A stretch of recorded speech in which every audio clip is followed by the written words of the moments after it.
एक बार एक जैन भिक्षु जंगल से गुजर रहा था। अचानक उसे पता चलता है कि एक शेर उसका पीछा कर रहा है। इसलिए वह भागना शुरू कर देता है, लेकिन उसका भागना भी जैन ढंग का है। वह जल्दी में नहीं है, वो पागल भी नहीं है। उसका भागना भी शांत है, वो भी लयबद्ध।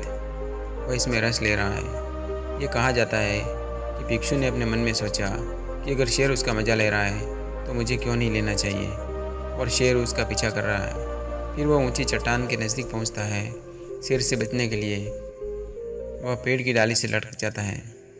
फिर वह नीचे की ओर देखता है। एक सिंह कांटे में खड़ा हुआ है, उसकी प्रतीक्षा करता हुआ।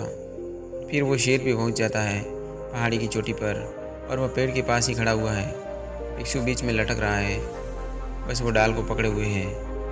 नीचे घाटी में गहरे उतार पर सिंह उसकी प्रतीक्षा कर रहा है। भिक्षु हंस पड़ता है, और फिर वह देखता है दो चूहे, एक सफ़ेद एक काला, डाली को कुतर रहे। तब वह ज़ोर से हंस देता है। वो कहता है, ये है ज़िंदगी। दिन और रात सफ़ेद और काले चूहे काट रहे हैं, और मैं जहाँ जाता हूँ मौत प्रतीक्षा कर रही है। ये है ज़िंदगी। और ये कहा जाता है कि भिक्षु को सतुरी उपलब्ध हो गई, संबोधि की पहली झलक। ये है ज़िंदगी। चिंता करने को कुछ है नहीं, चीज़ें इसी तरह से हैं। जहाँ तुम जाते हो मृत्यु प्रतीक्षा कर रही है, और अगर तुम कहीं नहीं भी जाते तो भी दिन और रात तुम्हारा जीवन कट रहा है। इसलिए भिक्षु जोर से हंस पड़ता है। फिर वह चारों ओर देखता है, क्योंकि अब चिंता नहीं है। जब मृत्यु निश्चित है तब चिंता क्या, केवल अनिश्चितता में ही चिंता होती है। जब हर चीज़ निश्चित है तो कोई चिंता नहीं होती। अब मृत्यु नियति बन गई है। इसलिए वह चारों ओर देखता है, ये जानने के लिए कि इन थोड़ी सी आखिरी घड़ियों का आनंद कैसे उठाए। उसे होश आता है कि डाल के बिल्कुल निकट ही कुछ फल है। वो फल को तोड़ लेता है और उन्हें खा लेता है। वे उसके जीवन के सबसे बढ़िया फल है। वो उसका मज़ा लेता है, और ऐसा कहा जाता है कि वह उस घड़ी में संबोधि को उपलब्ध हो गया। वह बुद्ध बन गया, क्योंकि मृत्यु के इतना निकट होने पर भी वह जल्दी में नहीं था।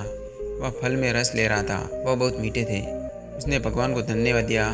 ऐसा कहा जाता है कि उस घड़ी में हर चीज़ हो गई थी। वो शेर, वो सिंह, वो डाल, और वो स्वयं भी ब्रह्मांड बन गया था। यह है धैर्य। इस कहानी से हमें शिक्षा मिलती है कि जहाँ तुम हो उस क्षण का आनंद मनाओ, भविष्य की बिना पूछे। कोई भविष्य मन में नहीं होना चाहिए, केवल वर्तमान क्षण और क्षण की वर्तमानता हो, और तुम संतुष्ट हो जाते हो। तब कहीं जाने की कोई आवश्यकता नहीं है। जहाँ तुम हो उसी बिंदु से, उसी क्षण ही तुम सागर में गिर जाओगे। तुम ब्रह्मांड के साथ एक हो जाओगे।